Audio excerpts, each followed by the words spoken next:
Hey, what's up, everybody? It's Eric, Mind Melt Podcast. And just to do a quick intro, today we are going to talk about universal basic income again, do a little recap. We're also going to talk about open relationships and our opinions on them and how they can be effective. So check it out. Also, as you know, we don't have any sponsors for this show, but if you could go over to Justin Wren's Fight for the Forgotten and donate money to an awesome charity that gives wells to the pygmy in the Congo, that would be greatly appreciated. Right now, they are matching dollar for dollar. So go to Justin Wren's Fight for the Forgotten.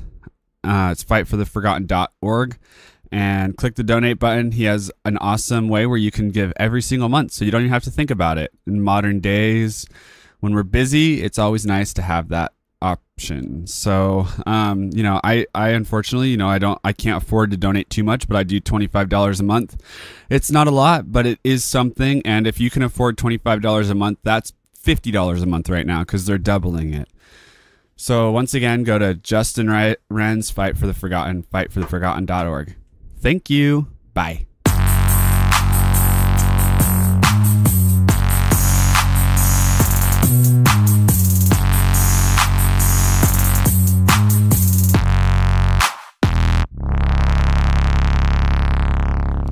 Yo, what up, everybody? This is Eric with Mind Melt Podcast, and it's been a long 2 weeks away, but we are here, and it's been a really hectic, crazy 2 weeks. That's why we've been gone for so long.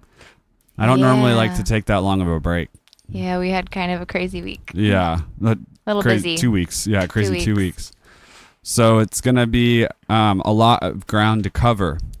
But I just want to start out with talking a little bit about the last podcast, because we got a little bit of bad response from it. We were talking about the universal basic income and just how I thought that it wasn't a very good idea. And I still don't think it's a very good idea. I'm interested to see if someone could put forth a good plan. And I just wanted to maybe expand a little bit about why I don't think it's a good idea. And,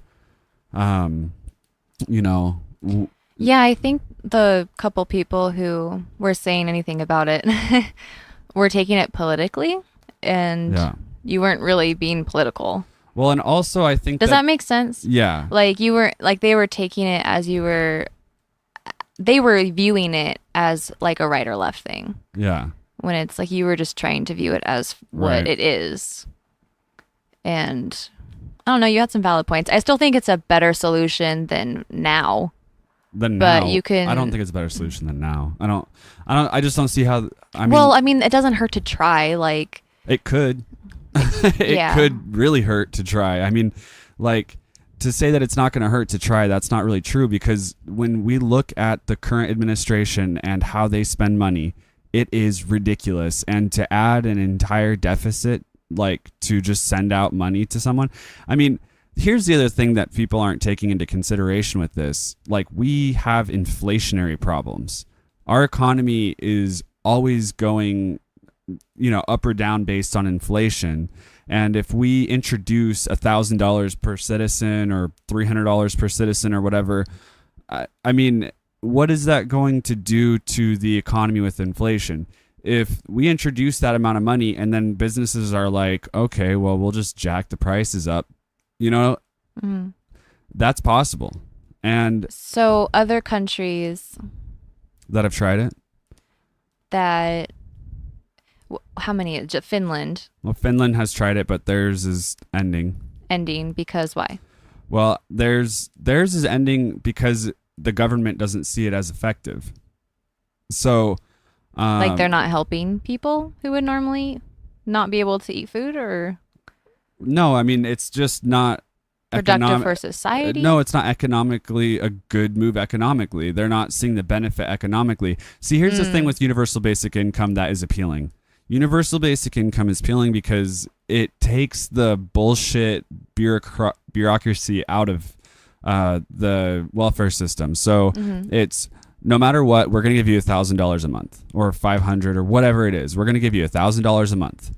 And with that $1,000, you can choose to do something, productive with it. You can choose to spend it, but we're not going to pay attention. You get that no matter what. Even if you make $100,000 a year, you get that from us. Okay.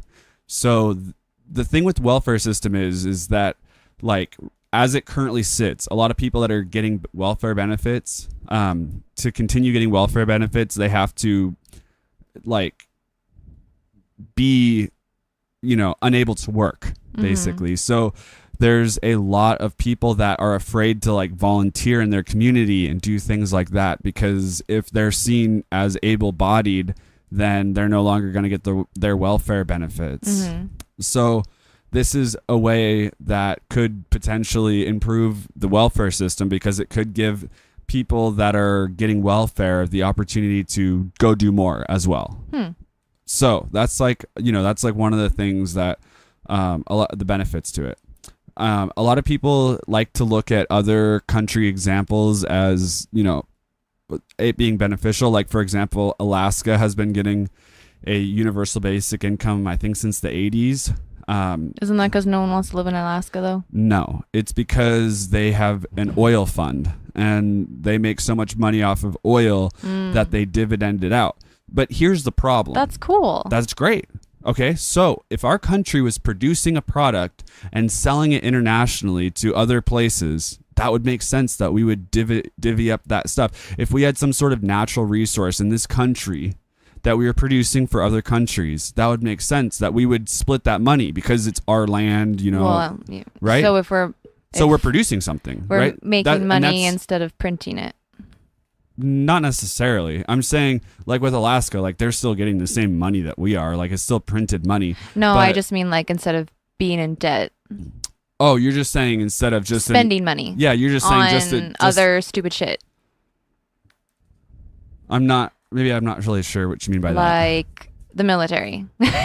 Well, yeah, I mean, that's not that is stupid, but just the amount. That's kind of irrelevant, though, in this circumstance. What I'm trying to say is that I don't feel like it's irrelevant, because no, I mean, but I guess it what I'm is trying to ask to this portion of what we're talking about, just because what I'm saying is it makes sense for a company or a country, like Alaska's not a country, it's a state, but it makes sense for a situation like what Alaska has, because the government is selling oil. Okay, they're selling oil to Russia or whoever. They're making that money. The government is bringing that money in, right? And so they just split it among the citizens of the state. So that makes sense, because that universal basic income isn't just a basic income for no reason. It's a basic income that's based on a product being sold, right? Because they're making money and they can afford it. Right. So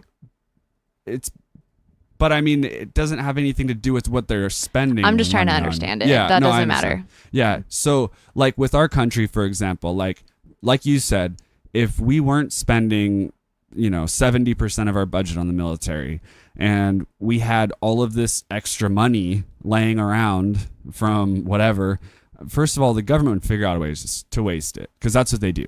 They are wasteful as fuck. I mean, we know that. It's like the thing with the universal basic income is, in my opinion, is like where is it going to come from? It's going to come from taxpayers, right? So if it comes from taxpayers, then we have to basically, we're going to say, okay, everybody is going to be taxed 20% of their income. I mean, that's just a rough number, right? Let's say everybody's taxed 20% of their income. And that brings in, I don't know how much money, but let's say that it brings in, $700 billion annually. Okay. So if that brings in $700 billion annually, are they just going to turn around and give $700 billion annually out to citizens? No. They're going to figure out a way to take 30% of that and spend it on departments. They're going to figure out a way to take 30% of that and borrow it to fund the war.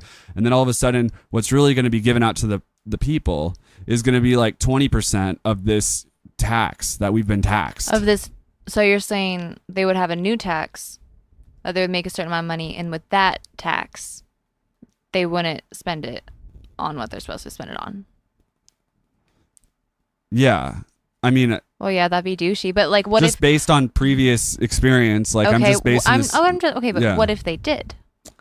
Well, I mean, would that fix every other problem with it? No, because I mean, like Andrew Yang is this guy that's a big proponent for this idea, universal basic income. He also happens to be running for president in 2020. And I've listened to him give a lot of talks about what his plans are with universal basic income, what he wants to do. And I mean, I don't remember exactly how the numbers break down, but I do know that in the end, we're still in the red. We're still losing some, like half or 40% of what's being given to the public. We're still losing that much money annually. 40, I think it's 40% annually. And he's saying, well, we're hoping that we'll be able to make that up in other areas. Well, that's a lot of fucking money. You know, like you can't just say we're hoping to make that up in other areas. So I just don't think, so far, I just haven't heard a model that works. And a lot of people say, like, look at, there's like the experiment up in Canada that they did where they had universal basic income in this town. I can't remember what the name of the town is, but they did that for, I think, almost 4 years and it was successful. But I mean, we're talking about a town, you know, we're talking about maybe 20,000 people. We're not talking about 30 million or 300 million or, you know what I mean? So when you get into this, like, crazy population of the United States, it's a whole different ballgame, you know? And I don't like the welfare system the way that it's laid out right now. I think that it's ran very poorly. And that is why a lot of people want a universal basic income, is because they don't feel like it's fair the way that the welfare system is ran right now. It doesn't help a lot of people. It ends up costing us a lot more money in taxpayer dollars, and a lot of the people that are on it have to jump through way too many hoops and all these things, and it's kind of bullshit. The people that are poor need help. They don't need to have to jump through all these hoops and spend 40% of their day trying to figure out how they're going to make their welfare work for the month. But yeah. So that being said, I'm not against universal basic income. I am against every model I've seen so far. I need to see a good model. I don't think... So, if you had a good model, that'd be so fucking cool. Why? Because, like, our situation right now, all we talk about is how we could just work a little less and work on things we enjoy, like music and hiking and blah, blah, blah, a little more. Not like a whole lot, but just like a little bit. Like, work 3 days a week and go camping and... have time to actually enjoy our lives and make music and spend time on hobbies. For me, that doesn't work. I don't personally see the benefit of it. Like, what? I really don't. No, we talk about that. We talk about that all the time. About universal basic income? No. Or just about wanting more free time? What I just said. Okay. About wanting to work less and not break our back. Trying to fucking pay bills and work like you're working, like you literally worked 7 days this week. Yeah. And you worked late every day. Yeah. And it sucked because we wanted to do stuff together. Yeah. You know? Yeah, I mean, I agree with you. So work a little less. Yeah. And live life a little more. I see personally this is what I think. I think that we should get paid more, and that'd be nice. I mean, I think that not me and you, just the entire country. I think that, like, I don't think minimum wage should be the reason that we're paid more. Okay. I think that we need to come up with a way in this country to have a better economy. Okay. The problem isn't money. It's not like people not having enough money. You know what I mean? This country produces enough money. There's enough to go around. It's what we're spending it on. Yeah. Okay. We spend 70% of our money on the military. Okay. Like, it's not, to me, this is just my opinion. I think that if we quit spending so much fucking money on the military, if we quit spending so much money in excess on the federal government, okay, that would give more opportunity for small businesses to grow, for people to employ more people, for us to start manufacturing more in this country. We should focus on trying to have an economy that's built on more than just the food and beverage industry. This economy is a fucking joke. I mean, we don't produce shit. Yeah.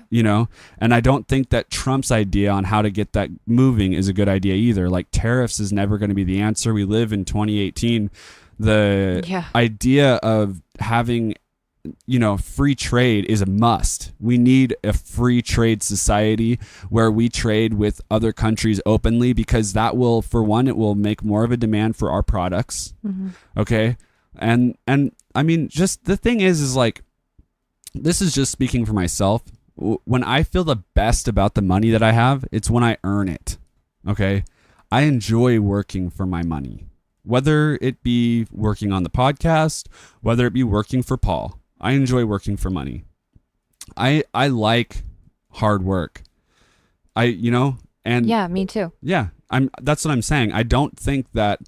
But there are people who are struggling, and they would love nothing more but to have a job and have that feeling every day. Yeah, but I agree with you. But I don't think that. I'm not saying that's the answer. I'm just saying for a lot of people, that's. I think that is the answer, actually. I think that you're spot on. I think people would like a job and like to have income and be producing for their family. I think that's innate in us. I think that's a tribal thing. Yeah. Right? I'm saying that I'm not saying UBI is the answer. Right. I'm just saying like that's the end goal. And that's what's important for people. What? UBI? Or working? Having a good life that you enjoy and you love and you are passionate about. Right. Just being the best version of you. Like, yeah, I agree 100%. Living a good fucking life. I don't think that the answer is, to have everybody working these shitty jobs for a better wage. Like, I don't think that's not what I'm trying to promote here by saying that I don't think that UBI is the answer. I mean, look, ideally, with all of the technology that we're developing and all of the jobs that we're losing because of technology, we need to figure out a way to have a better system financially set up. Okay, I just don't think that,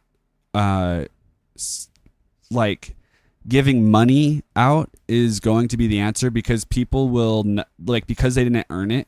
This is just my opinion, but because they didn't earn it, I think that it'll be spent a little bit more frivolously, and that is shown. Look at like lottery or something like that. I mean, anytime that you get money in a way that's just given to you, no matter what it is. No, okay, that's true. I mean, I grew up on welfare and food stamps and like all that, and I have the worst budget experience because of the way I was raised like that. Like, I was raised really poor, like went without a lot, but received help because we needed it.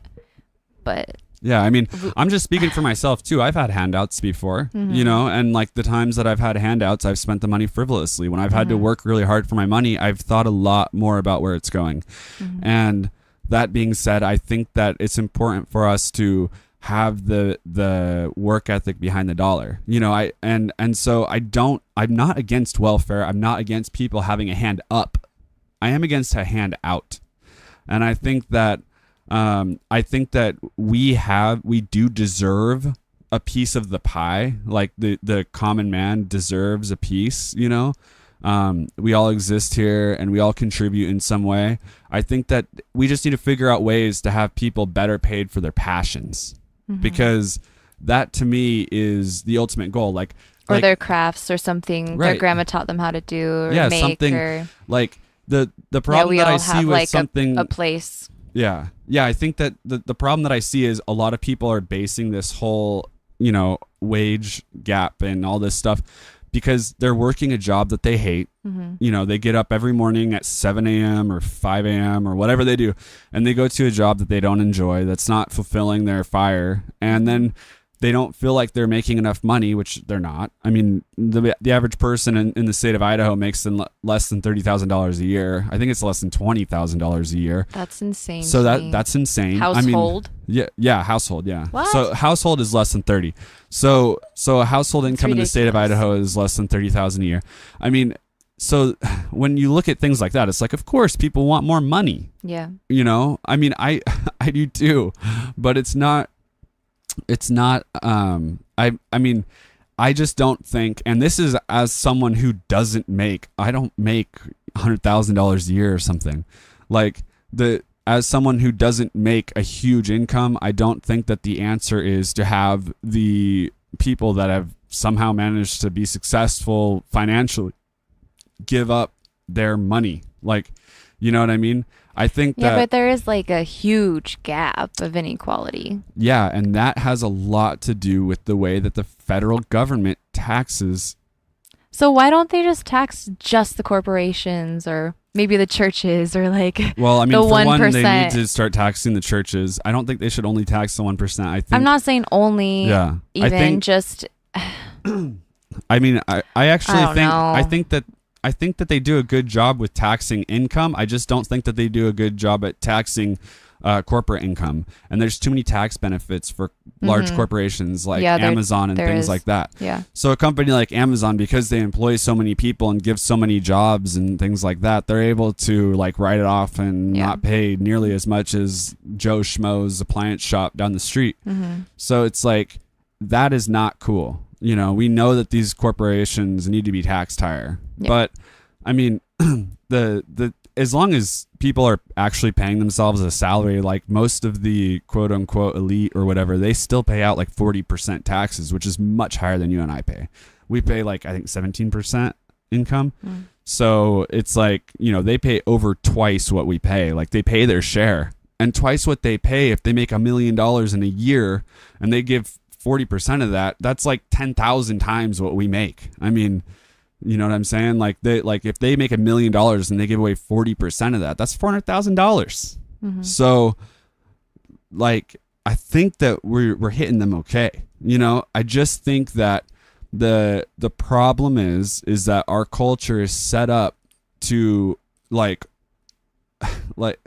I don't know. We just give way too much leniency to corporations, large corporations. We have no benefits. Like we should be taking the money that corporate taxes are like, you know, when we give corporate, like large corporations tax benefits, what we should be doing is taking those losses and we should be applying it to like help try to start new businesses locally, and the states should have more, you know, opportunity to get local businesses lifted up and get more employees employed that way, you know. And I think that we need to drop the stigma of 40 fucking hours a week.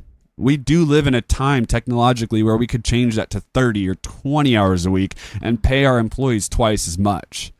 You know what I'm saying? So that sounds like a dream. That is a dream because you're still working for your money, you know, and you're making the same amount of money. You're working less and you're able to live the life that you want. But we're good. You know what I mean? Like we have a lot of things in place to help, especially like once the automation shit happens, like we're going to need to figure something out with automated driving.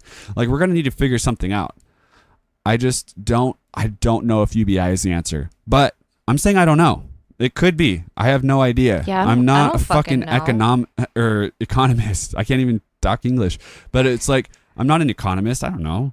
I just like do look at the other models proposed and things like that, and I just see a lot of problems personally. I am obviously I come from a whole different way of thinking than a lot of that way. Like I you know, I was raised work hard, earn, you know, your living and all that shit. So I value money a little bit differently than maybe most people do. And so this is just my opinion, you know? So I don't recant what I said previously. I don't, you know, I if I offended anybody, I apologize for that because that wasn't my intention. Well, and someone thought you said welfare is bullshit. But when in your, like, because I re-listened to it because I was like, did you say that? I don't remember you saying that. I didn't say that. And I listened to it the next day and you said the government handles welfare and all that bullshit, as in and all that stuff. Yeah. And I just say that all the time. Yeah. So that's just the way I talk. Yeah. So that was unfortunate because, I mean, I understand how that could be taken out of context. Yeah. So. Because of course that came off bad, but but so, guys, I don't know either. Yeah, like I like hearing other people's opinions. Absolutely, about it. And I'm not married to the fact that it's, you know, I'm not married to those ideas. Like, no, not at all. As soon as we released that podcast and people were saying that they didn't agree with what we said, I went and I listened to a shitload of other debates. I listened to a lot of international. I listened to stuff from Finland. Like I listened to how they did it. I researched all that. It didn't change my mind whatsoever. I think that all of the case studies so far have been on very small populations, and a lot of these countries are much better ran than the United States.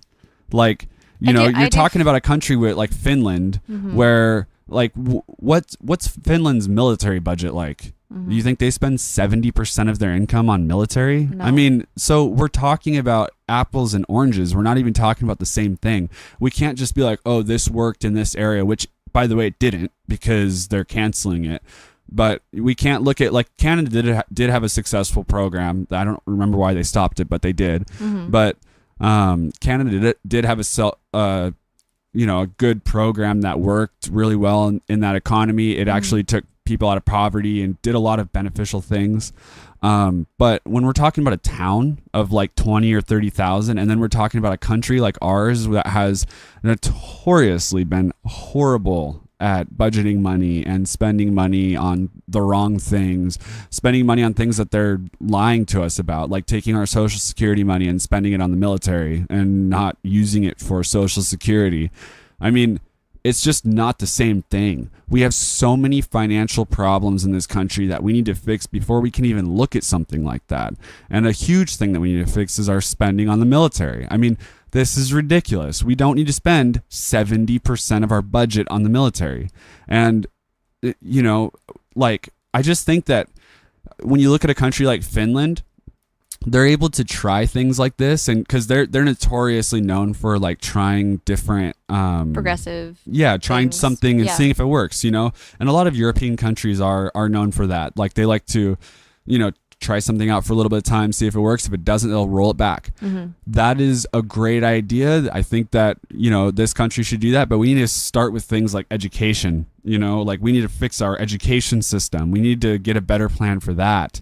And so I think that we need to not think about putting the cart before the horse with something this huge, because it's a huge deal, and we could potentially try to roll it out in smaller areas first and see how it goes, and then work out the kinks. I love that idea. I love that idea. Like, go to a place like fucking Delaware or something and just try it out for a year, see what works, see why it didn't work, and then try and like turn it a little bit, kind of like Tesla does with their cars, and figure it out, and then start to release it to a bigger population. Great idea. Love it. Don't think that we should try to introduce it in 2020. You know what I mean? So that's my 2 cents. They're trying to introduce it in 2020. Well, I mean, the guy Andrew Yang that's running is, I don't think that he'd be able to introduce it that quick, but that's part of the thing that he's running on, is trying to get UBI rolled out. So I'm sure that for everyone, just like that.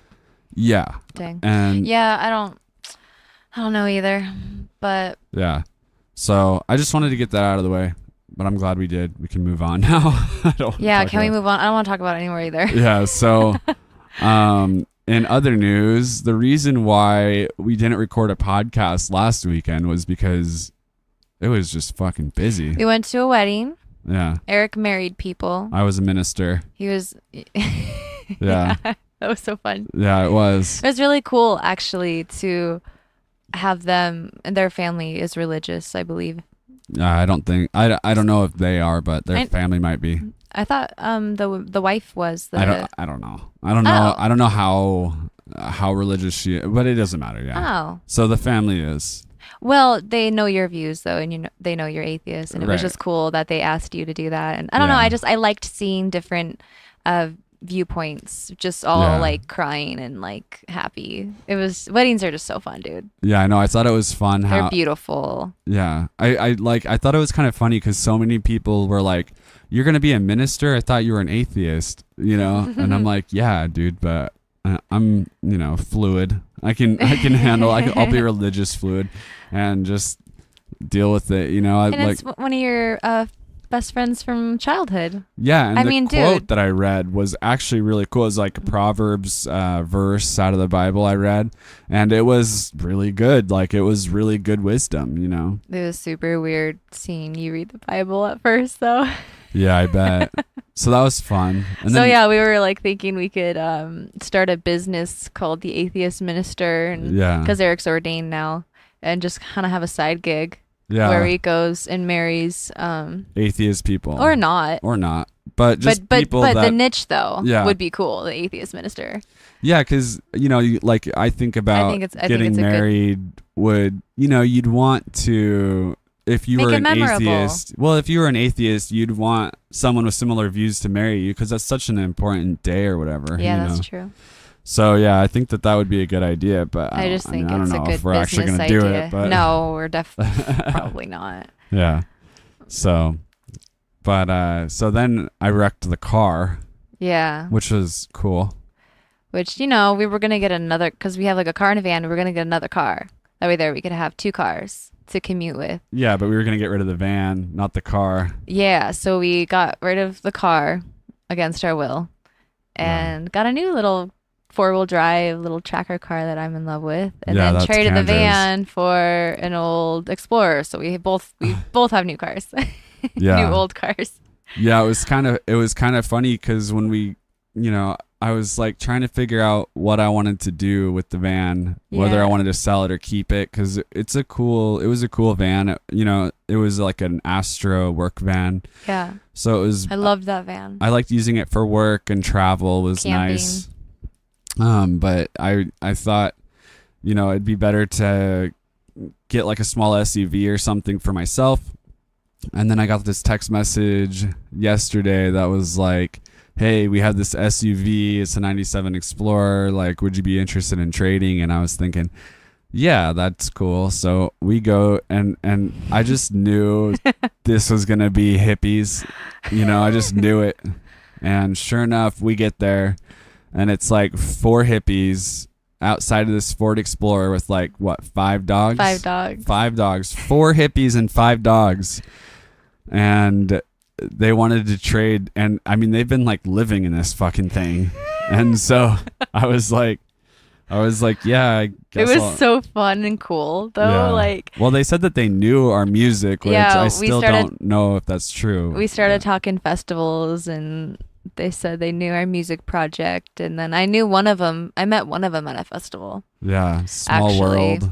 Yeah, but they're more like rainbow gathering type style. Yeah, dirty hippies. The car was kind of a mess, but kind of a mess. I just spent 4 fucking hours cleaning that car, and yeah, kind of is an understatement. Okay, it was pretty. It's still not done. It's still not clean. I mean, I scrubbed the seats like it was really amazing because I thought like when I was scrubbing the seats, I kept on thinking like, okay, that is just there. That's just like what the seats look like, And then I was like, maybe I'll scrub a little bit more, and then it would get gray. Like it would turn the right color. It was like miracles happening in front of my eyes. Like if you were born 100 years ago and saw me cleaning these seats, you would think that I was like turning water to wine because it was so dirty. Yeah. And now it's so clean, but it's so still not clean enough to my standards. We're going to have to detail that a few times. Yeah. Yeah, we are. But I'm glad they have the van. Are you? Yeah, they were so stoked on it, and they love the storage compartments. They were cool. I think it was just perfect. Like, yep. I liked how it all worked out. Right now, somewhere in the United States of America, there is an Astro van just being lived in. Yeah. With 4 hippies and 5 dogs. And yeah, that's their world. Probably dosing some LSD right now in a fucking rocket ship. An Astro. That's like a perfect name, an Astro van. Yeah. They're just high as fuck on like 300 micrograms of LSD. Sounds fun. It does sound fun. So I don't know though. I do think it's weird. Like when I do acid or have done acid allegedly in the past, like I want to clean. I like when I look at things around me, I'm just like I look at myself and I'm like, ugh, dirt. And I just like and I look at my house and I'm like, oh my gosh, how did I live like that? And my house is fucking clean. Like, I think that's a normal thing to feel. I would think so, but that's why I'm just so surprised. Because these people look like they did not have any shortage of acid around, but they definitely had a shortage of cleanliness around. And I'm just saying that, like, that's very strange to me. You would think, like, I know that dirty and hippie go together in the same sentence, but no, it doesn't. Will you stop saying? Are you kidding me? Dirty hippie is like, that's like, yes, that's like I'm the sorry. saying. That's what I'm saying. Dirty and hippie go together in the same sentence. You kept calling them, like, I don't know. I feel like you kind of like hate the word hippie. Use it in always a derogatory way. Yeah, but that's just for fun. Because you call me hippie sometimes. Well, you are a hippie. But okay, but like to me, that's like a beautiful thing. Yeah, it's super beautiful. So I think you're butchering the word when you talk about it and like you put a little stank on it. Well, I mean, like people think I'm like a hippie, you know? Like I've heard that before. Yeah. I'm just like the super gangster hippie, you know, with the gold chains. Passive aggressive hippie. Yeah. The gold chains and the, you know, the peace t-shirt. So I'm stoked that they got it though. I know I've been talking a little bit of shit, but it's just because I like to have fun talking shit. It's really nothing, you know, to each his own, you know? So I do reflect on the fact that I'm just so happy that we take pride in ourselves and our, you know, I don't know. I don't want to say like, I just think, health, you know, like, I think that's what you're getting at with. Yeah. Maybe. I mean, it's just well-being and just living a life that's, you know, like you don't have to be like, you can live out of a van and travel and be healthy, organized and clean and care about your hygiene and do these things. Like, you know, I think that everybody has. And in every day, in every situation, you have the option of, you know, a left or a right turn. And you have the option of, you know, continuing a cycle down. And sometimes you can't see that, you know, like, but most times, yeah. When you're in it. Yeah. But, you know, there's got to be something that pushes you into a different direction, you know? Yeah. So. I do want to do some plant medicines. Oh my God. What? Plant medicines. Don't you? Yeah, I mean, I don't know. If I presented feel like you in the need right your situation. yearly cleanse. Yeah. Like you need to clean out your closet at least once a year. Yeah. You need to do a physical cleanse. Yeah. You need to do an emotional well-being cleanse. Yeah, I agree. I've been oming this week. Yeah. Yeah. Yeah. I've been getting back into meditation. It feels so good. I didn't om today. I like oming too because You did too. We did it before the podcast. We did a couple ohms, but I mean when I om though, I om for like 30 minutes. It's so tantalizing. It's so good. And I like it too because it warms up my singing voice. Almost too much sometimes. Sometimes I'm like, all right, a little sore afterwards. Yeah. But it feels so good. When I was at the DMV and I had to wait for 4 hours, I ohmed and it made me feel better. That's good. Yeah. You know what we haven't talked about? Elon Musk. Oh, shit. Well, that's been so long. Yeah, I know. It's been way too long. But that was something that we really wanted to cover last weekend, but we just didn't have the chance to with the car accident and the, you know, other bullshit. So, Elon Musk smoking weed on Joe Rogan. Who cares? Yeah, who cares?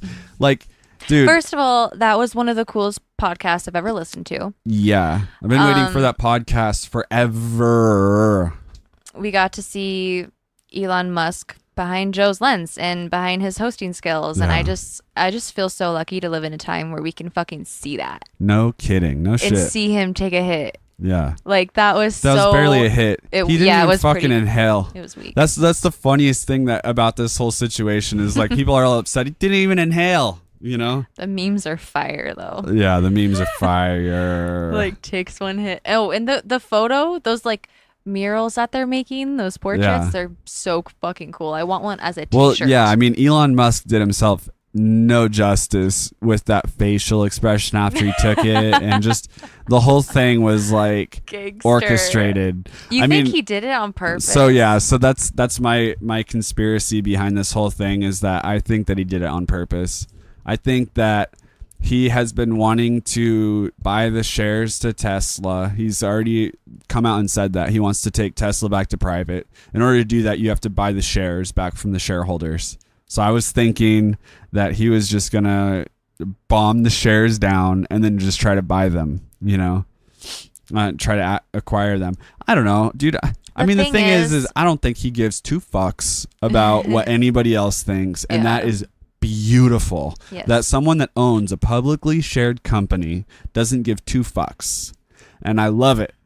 And he is so smart. Yeah, like smarter than anybody that could criticize him times 10. You'd think he would know. Oh yeah, the repercussions. He knew, dude. He's not stupid. He's not just gonna go on there. I mean, either A, he knew and didn't give a fuck, which is possible, or B, he knew and he was like, well, this could help me in the end, And the fact that he had two people quit, I don't even know for sure if they quit solely based on the fact that he smoked weed, but if they did, they are cunts. Yeah. And you should not want to have cunts work for you. Yeah. I mean, you're just weeding out the dumb fucks. No pun intended.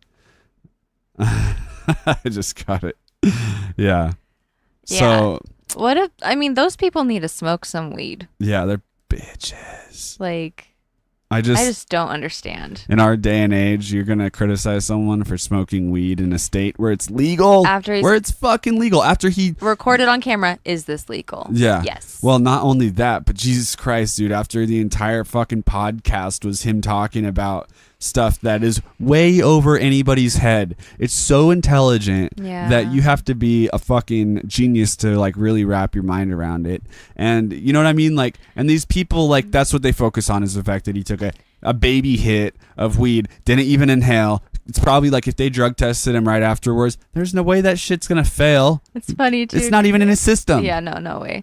It's funny too because they were drinking and no one said shit about that. Oh yeah, I know. No that's the funniest thing. And about drinking liquor is so much worse than weed. Yeah. So much worse. But it just goes to show how much more publicly accepted alcohol it is over weed. Like I don't understand how weed still gets hate. It's come a long way. I'm not trying to like downplay how much it's come. He should have done a line of coke and really set off the shareholders. I don't think that would be good for him. No, probably not. I mean, who cares though? You're worth, $30 billion. It's all right. His responses though and his answers were just so good. It just made me feel like there was hope for the future. Yeah, totally. I mean, the or maybe not, is, but being okay with the fact that there's not. Yeah. True. You know what I'm saying? Yeah, but the truth is, and the answer that he said was that love is the answer. Yeah. And that's true no matter what. No matter whether that will be the outcome or won't be. But that is the truth. Yeah. Well, and weed is such an important tool. Like, yeah. I just think that like the fact that he was demonized. Okay, so what are you going to say? I mean, what negative thing could you say about him smoking weed? You say like, oh, weed makes you lazy? The dude owns... You know what's funny too? He got hate for smoking weed because he said in the past, or because he said that it makes you lazy. Isn't that kind of silly? Wait, in the podcast he said that? Well, he said it in the podcast as well later because he's like, I don't normally do it because it's unproductive. Yeah. But he got a lot of like hate, like, oh, he's a hypocrite, he smokes weed, but he thinks it's like lazy. It's like, you're not allowed to like be lazy sometimes. Yeah. Meanwhile, all the fucking people that are judging him for doing this are like they probably working at a gas station tweeting on their fucking iPhone. You know what I mean? Like, yeah, just hating. It's just these people that no matter who is the person writing these articles and these fucking papers and stuff like that, no matter who you are, you don't even have as much talent in your entire body as he has in his pinky. I'm serious. It's insane. The guy he owns a rocket company. You know what I mean? There's nothing that you could say. His cars drive themselves. Yeah, like he has a solar fucking company. He has a company that makes electric cars with solar panels. Okay, like he's doing enough. Yeah, Jesus Christ, let him smoke some fucking weed. he wants to smoke some weed, he can smoke some weed to release some stress, man. The only thing that there should have been that stress because he's cool. Yeah, the only thing that they should have said on those titles is Elon Musk finally gets the release and chilled out mental state that he's been needing for so long. Elon Musk deserves this. Elon Musk can finally relax a little bit before he gets out of there and turns his phone back on. Yeah. You know, like when I was listening to that podcast, I mean, I think I was texting you or something while I was listening to it. I was definitely telling Paul, I was like, dude, I'm listening to this podcast, like every 3 minutes I'm hearing something like groundbreaking, you know? Mm-hmm. And we were listening to history being made, dude. Yeah, that's how it felt. It's what it was. Yeah, the whole time I was just thinking, there's nobody smarter. There's nobody smarter. And then I'm listening to it and I'm just having my mind blown every 30 seconds. And then as soon as it finishes, I see on Twitter this just, oh my God, Elon Musk smoked weed. And I'm like, dude, you did not listen to any of this. You know what I mean? Mm-hmm. It's kind of like Chris Ryan with his Sex at Dawn book, you know, like how he got such a negative response, like right off the bat from all these. Yeah, of course he did. He's talking about something as controversial as open relationships. You know what I mean? So he got such a negative response, but all the people that were giving him negative responses, you could tell didn't actually read the book. You know, like they were just like people like, oh my God, you're going to talk about open relationships. Like like obviously you don't know what you're talking about as a male and all this stuff. It's I actually did listen to a little bit of that. Yeah, you didn't read the book, you know, because he like the whole book is about how females need to have open relationships just as much as males. You know, the whole thing, that's like, he's not talking about polygamy, he's talking about polyamory. And like I've been listening to it lately. What? Just the idea of open relationships. Oh. And yeah. I mean, like I think a lot of it has to do with culture and environment and how we were raised. It's really hard to get away from the idea of dating. Monogamy. Yeah. Dating. Yeah. Well, and I think more than one person, because I mean, it's just so ingrained in us. Yeah. I think it has a lot to do with, part of it has in the past had to do with sexually transmitted diseases and things like that. That's probably a big part of the reason why monogamy was such a huge deal. And maybe, yeah. But I mean, dude, like in today's day and age, when we have things like birth control and we understand that we can get DNA, checked for that stuff. Well, and we have DNA tests for children. So like part of the other reason was because, you know, the idea of raising a child, like raising a human, this is like what I've read in Robert Sapolsky's books, but the idea of raising a child and finding out that it's not actually your child as a man, you know, like they get to the age of 18, you raise them their entire life, but it's not your child. Well, that like goes against evolution, because you want to be spreading your DNA, not raising someone else's. So it's extremely risky for your partner to be out having sex with other men, because you could end up raising someone else's child. And that's not beneficial for procreation when it comes to actual evolutionary genetics. So that's pretty brutal. But that's what it was innately ingrained into us as, primal beings. Produce. I get for it. For primal beings. I mean, yeah. Because it's just when you like, you know, shave all the layers away of like that primal innate need to reproduce, it's just like it's so not magical. Right. But I mean, so that's what it was. I think that's why a lot of cultures, if there was anything, it was polygamy. It wasn't polyamory. So, you know, the woman couldn't go and be with more partners, but the man could, because for men, it's not as risky for a man to reproduce. You know, like for a man to reproduce, he can impregnate like 20 women, and it's not really taxing on him, because he doesn't have to carry the baby. He doesn't have to do anything. There's no risk of like, death at birth or anything like that. So the risk versus reward is so much less, because you get a lot more of your seed out there, a lot more of your genetics out there, but you don't take nearly as much of the risk. But and I think religion has a lot to do with that too. What? It's kind of just more male dominant. Well, religion. Sorry, I didn't mean to interrupt you. Well, I was just going to say religion, in my opinion, it was just the coping mechanisms of the time to try to have a sustainable future. basically. I mean, I don't think that definitely. you know what I mean? Like, it was like the handbook on how to live at those times. Oh, for sure. Unfortunately, I mean, fuck, when you read the Old Testament, you're like, Jesus Christ, this is what you guys want to live with? Oh, yeah, I know. I mean, in school when I was like, for music, I learned a lot about like history and like religion was really, really heavily in there. Yeah. And it helped a lot. I mean, women got rights through the church. They learned how to read. They learned how to read music. You know, like they could either be with a man and have his babies and do nothing, or get an education in the church. And that's where they got it from. It's crazy. Yeah. Yeah. I mean, I'd be Catholic back then if I had the options of those two things. Yeah. But I think that polyamory in this day and age makes a lot of sense. It does, kind of. No, it just does. I mean, because first of all, instant gratification. Most of the kids around here, like, they have no desire to, like, they want everything quickly. They want, you know, like, everything without having to work for it, basically. Mm-hmm. Like, that's just the social media ways, and that's the modern day technology ways. They want everything instantly. Mm-hmm. So also, I think that it's way more like, we get this stimulus from people giving us attention and things like that. So I think that, you know, it's a lot more common for men and women to want that acceptance from multiple people and not just one.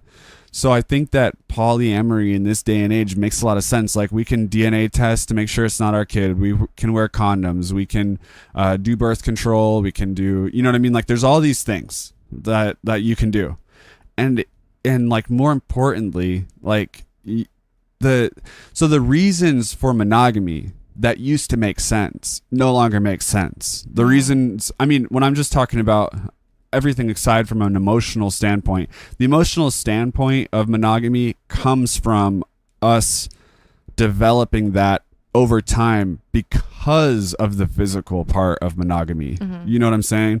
So it's like, it's not like the emotional part of monogamy isn't really like a good reason for anything, because it's only based on social constructs, basically. Mm-hmm. But I think it also takes away a lot of the problems with relationships, like jealousy or control or codependency, because we're treating each other, or even, this is what I like about it, if everyone was like that, I mean, it's not like you're just having orgies with everyone either. I would like, hope not. You're still, I mean, being treated as a human being, being approached as a human being. Like, if you're wanting a relationship with someone, even if they're the opposite sex, even if it has nothing to do with sex, you know, it's okay, because no one owns you. No one's asking you. You don't have to ask to like go hang out with someone. You can just do it. And it makes you want to be with your partner so much more because of that. Yes. And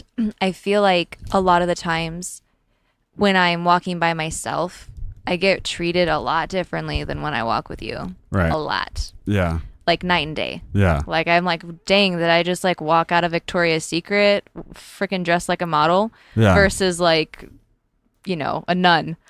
Right. But it's a respect thing. Like, I want people to respect me no matter what. Right.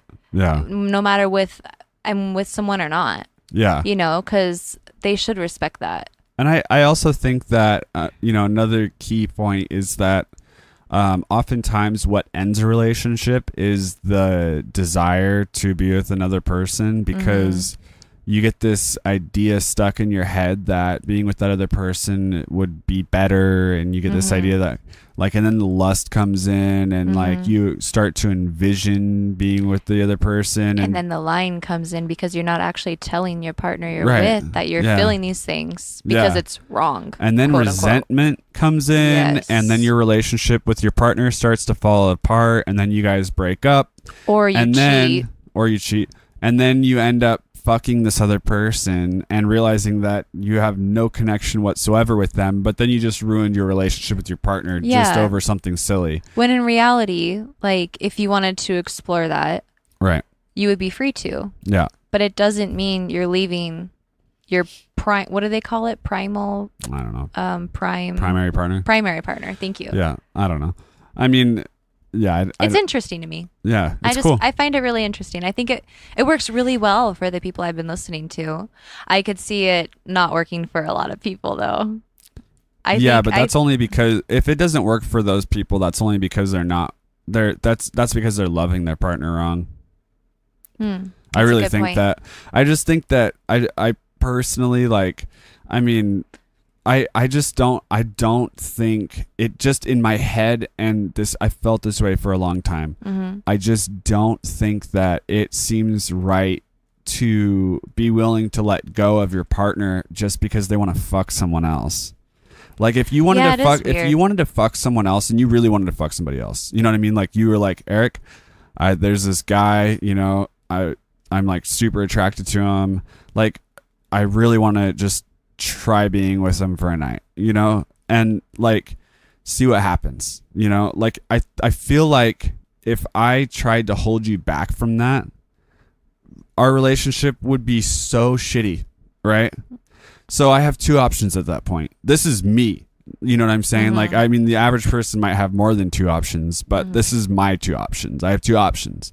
Either A, I can respect you and your decision and understand that you're dealing with something, you're not getting your full cup from me or whatever, and that you want something from somebody else and let you, or I don't want to say let you, but yeah, and be okay with you going and experiencing something with someone else that's totally nothing to do with me. I mean, it has nothing to do with me. You know what I mean? And then allowing it's not like you're not good enough in that situation. Not at all. It has nothing to do with me at all. Like it has nothing to do with who I am. It has nothing to do with like what I do for you. It has nothing to do with any of that. So I can allow myself to be okay with you going and doing that, you know? Or I can say, well, go do it, but I'm done. Yeah. And be done with this relationship. And like, if you think for 1 second that I would be willing to give up our entire relationship, the connection that we have, the nights that we have, staring into each other's eyes and, you know, listening to carbon-based life forms or whatever, like if you think that I'd be willing to give that up just because you want to go fuck somebody else, you're out of your mind. That's cool.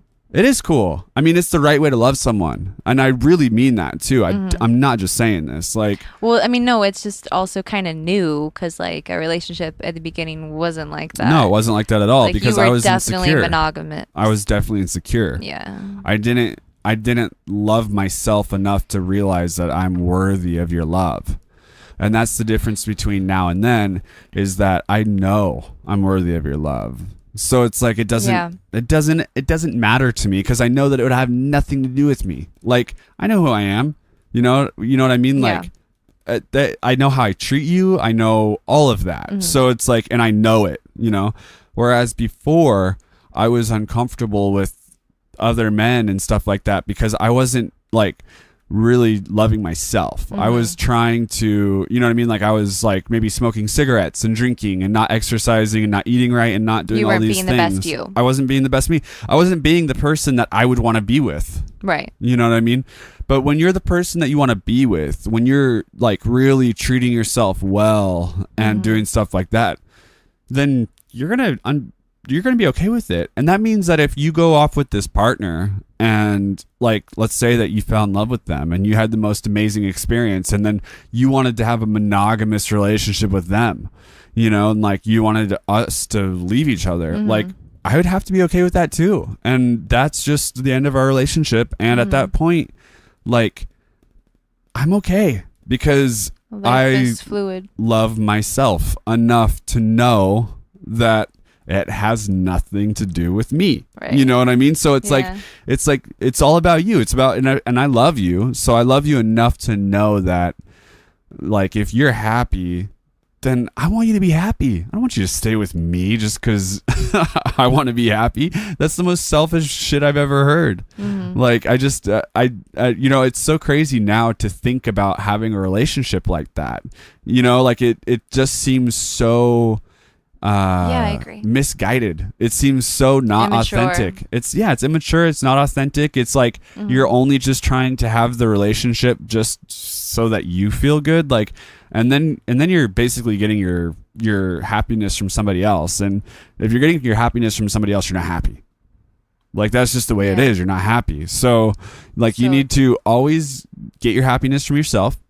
And if, you know, like, if you feel like you're, you know, like someone else is hurting you or someone else is doing something against you or something, just know they're not. And if they're purposely intending to hurt you, that's still on them.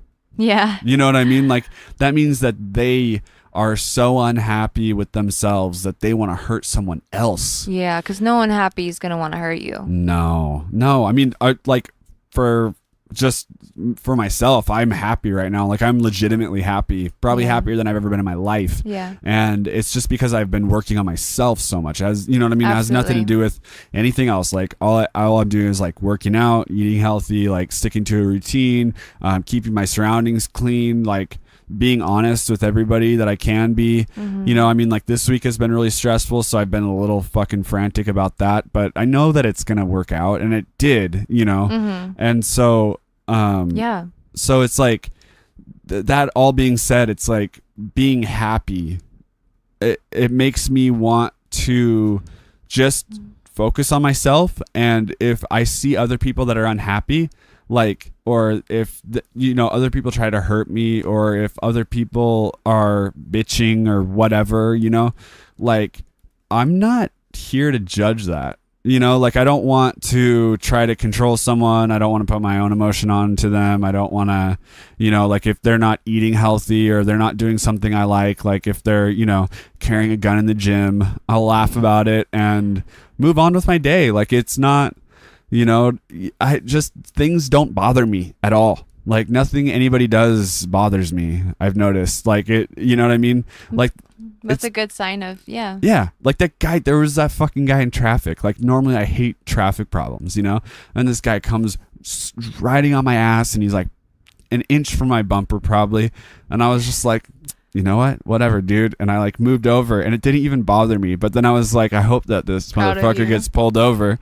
And as soon as I thought that, he gets pulled over, you know. And it's like, I don't know, like, I don't believe in all that fucking like woo woo shit, you know. But I do think that since we've moved up here, and since we've like really, you know, everything that we've done since we've moved up here has been to really focus on ourselves and to try to make a better life for ourselves. And everything has worked out.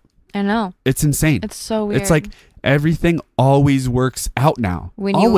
Everything works out when you have the best intentions for yourself and your loved ones. Yeah. It's like, I mean, when you're being genuine and authentic and being yourself. Yeah, people it's gonna see be that. Okay. It's like, you're magnetic. Yeah, my boss, you know, like, so we wrecked the car, and we got a loan for this other car, and they tried to fuck us over on the interest rate. They manipulated Kendra on the interest rate by a lot. Like a lot. Like so bad. Yeah, it was silly. But Kendra, it was her first time ever buying a car, so she wasn't really familiar with being fucked by a car dealership.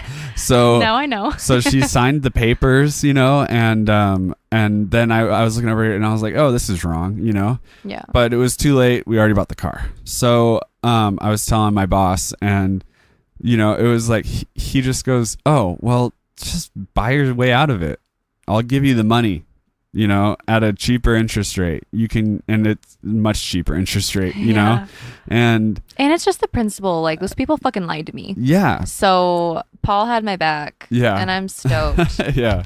So like the idea that, I mean, it's just little, like, I know that sounds so silly, but it's like Paul would never, I mean, I'm assuming no one would ever do something like that unless they knew that it was solid, you know, like Paul knows that I'm trustworthy to do that, because every single day I'm there 15 minutes early, and I work my ass off for him and try to do everything I can to be the best employee. And so he wants to be the best boss. And like, we have this, it's so much more than a boss employee dynamic, you know. It's like I don't know, like a father-son, boss-employee, like, it's just this weird dynamic that's so much more than just a boss-employee dynamic. Yeah, it's a good one. Yeah, and he really keeps me there. Like, you know, I just, some days I'm like, is woodworking really what I want to do with my life, especially on stressful days? I think about, like how I could do personal training or something like that. But then it's like, then on the good days, I'm so thankful that I work in the industry that I do, you know, but on those tough days, like talking to Paul always makes me know how happy I am to be there. You know what I mean? Like he like makes working enjoyable. And I think that like just this whole situation of like working on myself and being happy and whatever has really enabled this opportunity with work, and it's enabled the opportunity with building a house, and it's enabled the opportunity with, you know what I mean? Like just countless things. I mean, there's so many things. Yeah. Getting Bruno and just like, so many weird things since we've moved up here, and just all it was shifting our focus from going down to going up. And it was like, everything started working out. Yeah. Inward. It's crazy. Yeah. It's so cool. Yeah. Kind of circling back to, open relationships, just to kind of wrap my brain around it, looking back in our relationships and all the times that I was like jealous for no reason or but you've never really been like that. I mean, not really, but there has been times like maybe I held it in well, but like there has been times. Fair enough. I can only think of one, but there's been a few. It doesn't matter. But all of those, every single one of those times, it was genuinely just because I was feeling insecure about myself. Right. And I feel like right now, I don't know, like I've thought about it a lot. I would trust you, that you're just like, if there was a woman that, came along in your life, like I feel like it wouldn't bother me. Yeah. Like. Well, that's the funny thing. Because I feel like I trust you, even if there was sex involved, I feel like I'd trust you to tell me the truth about what happened. I trust you to, not just leave me and take everything. Like, what am I really afraid of? Like I'm not really afraid of anything. Well, what most people are afraid of. I think it would be okay. I think it would be okay. Yeah, I would hope so. I mean, like, first of all, it's hard to imagine you doing that. I was gonna say, first of all, it's like with someone like me, it's pretty impossible to see me doing something like that, just because I'm so like not social and stuff. Like I don't even like, a lot of guys probably say to their partner that they're not, wanting to fuck other women or whatever. But for me, it's like, I really don't, because I don't. Everyone has like fantasies or thoughts or attractions. Yeah. I mean, that's true. But I'm not in enough situations probably for that to happen. Like, you know what I mean? Like, seriously, like I see like my grandma and like my sister, and like that's like the bulk of the women I talk to. So, well, that's kind of irrelevant, but no, I understand that, but I'm just saying that like for me, it's really hard for me to personally imagine. Yeah.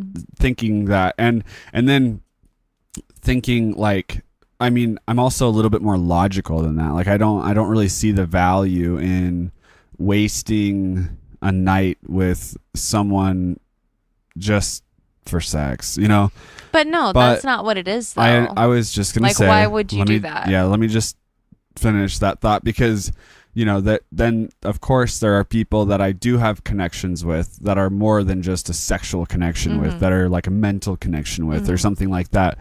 But I mean, with those people, I just don't see the value of taking it to a physical dimension. I just haven't ever felt the need to, or the desire to. So it's not like, I unfortunately, this is the unfortunate thing, because if it could be like totally meaningless sex where it wouldn't ruin a friendship or something like that, maybe. I mean, where it was disconnected, that's different.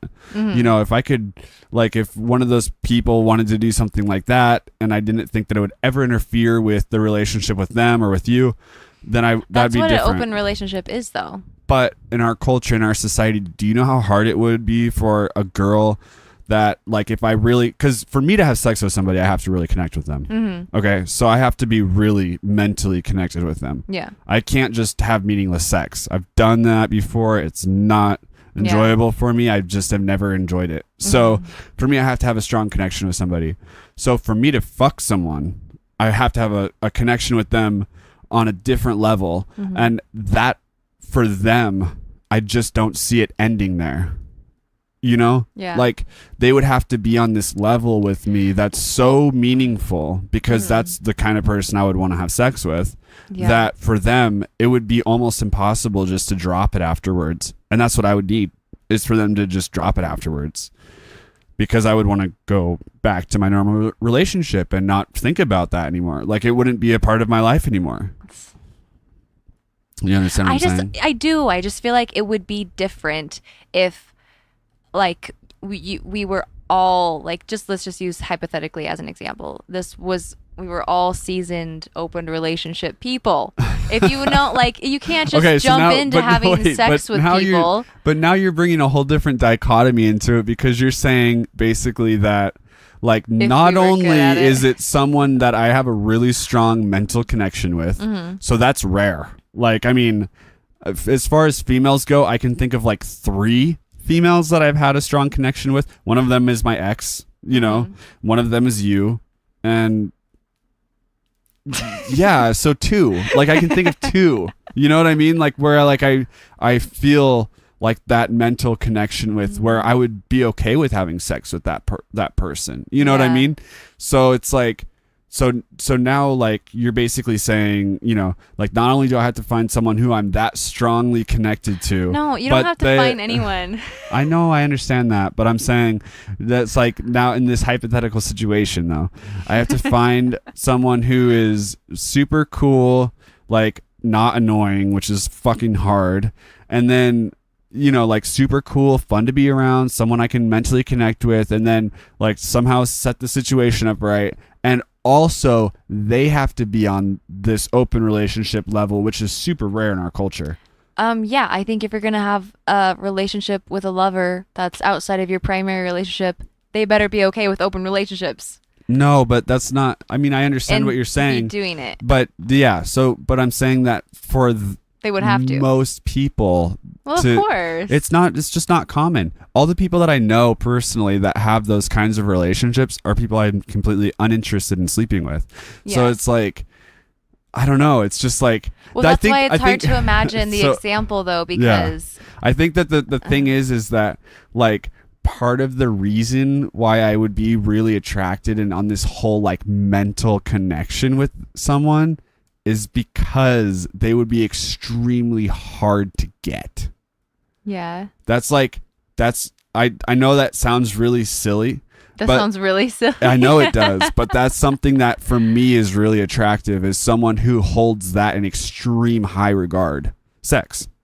Someone that holds sex in extreme high regard. Like that is like crucial to me. It always has been. I know it sounds weird, but that's how I've always been.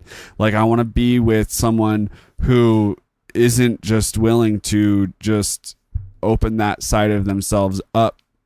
You know, like that's just I don't look at sex like as something that's just the act of doing it, you know, like I never have. And that's just how I am. Mm-hmm. I'm not saying that I have to be monogamous. Like I'm not saying that, you know, I'm not saying that monogamy is the way, but I'm saying that like the person that I would have to have sex with, or the person that this is if I was single too, by the way, the person that I would want to have sex with is the person that is like holds that part of themselves in extreme high regard, because it's so much more like connected and beautiful, and like it's a challenge in a way. But you could still find that in an open relation. Sure, maybe. I mean, like I said, it's just like what do you think the percentage of open relationships are in the United States? Like how many, like percentage wise? I bet it's like 0.00000. This is like a hypothetical situation though. Oh, okay. So now are you saying like hypothetically if everybody had an open relationship in the country or what? I mean, I'm just saying that hypothetically. So you just mean realistically right here, right now. Yeah. Yeah. Yeah, I mean, yeah, I guess. Sure, hypothetically, then, I mean, if we're talking about hypotheticals, everybody in the entire country has an open relationship and sex isn't demonized by, bullshit religions and things like that. And it's looked at as just a beautiful connecting act and all that shit. Mm-hmm. Like, okay, hypothetically, if we lived in that world, then obviously that maybe it'd be different. You know what I mean? But it's like, as it stands right now, like, for example, if like we had an open relationship and Jordan, my ex, was like wanting to have that connection and that connection was made, like right now as it works, that would never work. You know what I mean? Because she isn't the kind of person that would just want to have a meaningless sexual encounter. It's not about meaningless though. Okay, meaningful but not long lasting. How about that? But it is long lasting though. Just because you don't go live under the same roof doesn't mean you don't have another long lasting lover. It's I don't know. Like I could see it. I agree with what you're saying, but I just don't. I guess what I'm saying is I don't suspect that Jordan would be the kind of person that I'm just using her as an example, obviously, but I just don't see her like wanting to be having an intimate connection with somebody that has a primary partner somewhere else full time. Do you know what I'm saying? Of course not, because that's not how it works in this culture. Okay, let's take this example even further, because fuck it. Yeah. She has a primary. Okay. You guys just like to, enjoy, catch up a few times a year. Maybe you end up doing it, maybe you don't. You know what I mean? But it's okay because you guys do your thing. Yeah. And then you go home to your lovers, to your main lovers. Right. Yeah. I mean, I don't see the problem with that. I don't see a problem with that either. And I think it's weird that our culture thinks that's an issue. Well, yeah. I mean, and it blows my mind. Most of the things in our culture are weird. I just yeah. Know what I mean? Well, I never thought about how weird it is. Yeah, how do people think about how weird relationships are? Like what? You're supposed to meet someone and stay with them for the rest of their life sexually too? Like you're already with them for the rest of their life. Like I don't know. It's just like a physical function that is beautiful. Yeah. And everybody wants to have sex. Yeah, I can't remember the guy's name. And your girl wants to have sex with other guys, and your guy wants to have sex with other girls, maybe. Yeah. It's like that saying monogamish, Mm-hmm. It's like sometimes we're monogamous, and then like other times maybe there's points in the relationship where we're not. You know what I mean? And that makes sense. Yeah, Fluid. it's like for example, where we were 2 years ago when our relationship was really was that 2 years ago? Yeah, like when it was really rocky, that would not be a time to explore open relationships. No. You know what I mean? Like obviously that wouldn't be a time to explore open relationships. But right now, when we're like we could handle it, I feel like we could handle it. But I think that being a mature being and being a mature partner is also understanding when something is applicable and when it's just like out of stupidity, like when you're just trying too hard to be in an open relationship. Like, I just think that, I think when that it's not like a natural, like real feeling. Right.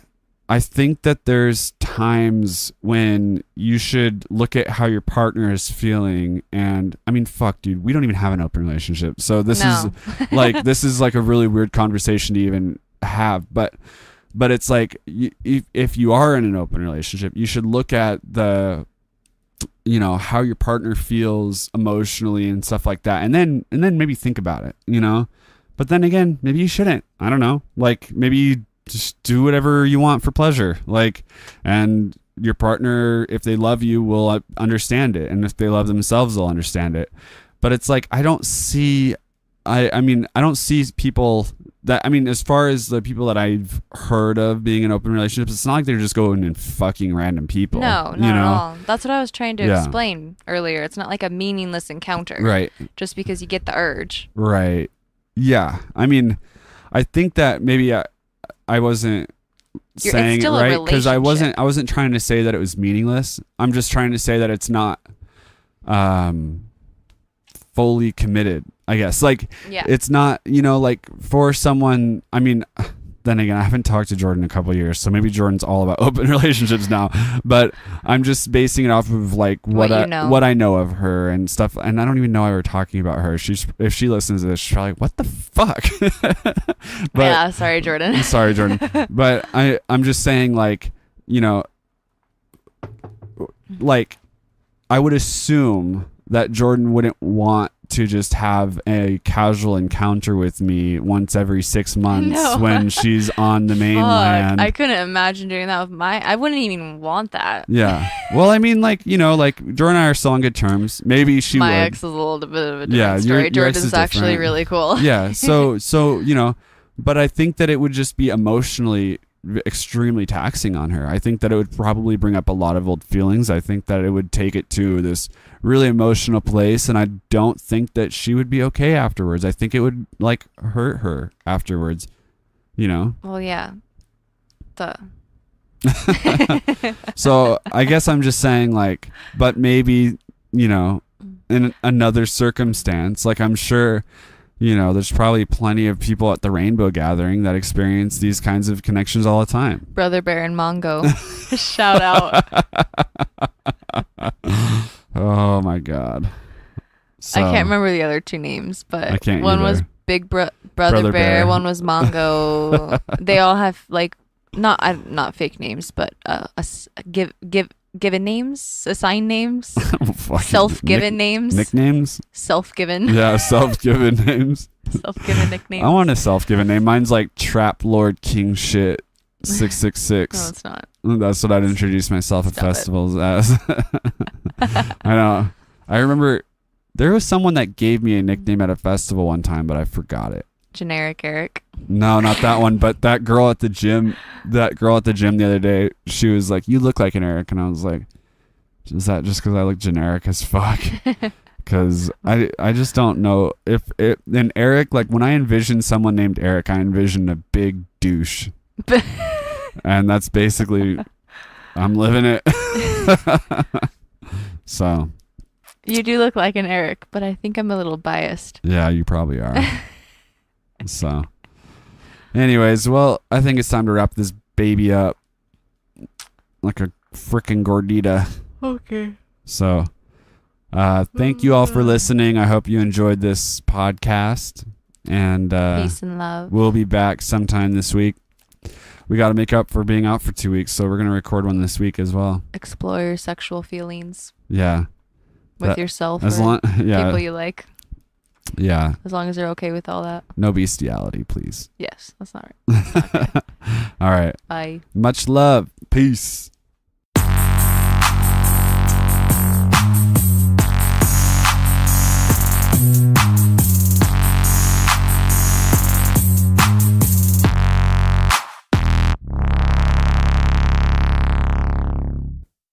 Hello, this is the incarnation of Terrence McKenna, and I would like you to go donate to Justin Wren's Fight for the Forgotten.